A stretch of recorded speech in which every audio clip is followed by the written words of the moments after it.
আল্লাহর কোরআনের সবচেয়ে দামি আয়াত, the greatest verse in the Quran. উবাই ইবনে কাব রাদিয়াল্লাহু তাআলা আনহু কে বিশ্বস্ত জিজ্ঞেস করলেন, উবাই বলো তো কোরআনের কোন আয়াতটা সবচেয়ে সেরা?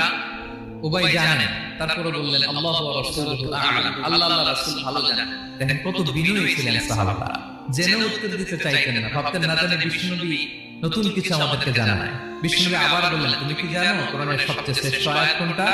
এবার উবাই ভাবলেন এবার আমি উত্তরটা দিয়ে, তিনি বললেন আয়াতুল কুরসি, আল্লাহু লা ইলাহা ইল্লা হুয়াল হাইয়ুল কাইয়্যুম, এটা শ্রেষ্ঠ আয়াত। বিশ্বনবী খুশি হয়ে উবাই ইবনে কাবের বুকে একটা চাপড় মারলেন, এরকম আদরের চাপড় দিয়ে বললেন, লিয়াহনিকাল ইলমু ইয়া আবুল মুনজির, হে আবুল মুনজির, জ্ঞান এবং প্রজ্ঞা তোমার জন্য মুবারক হোক, তুমি ঠিক বলেছো। সুবহানাল্লাহ পড়ো। সুবহানাল্লাহ।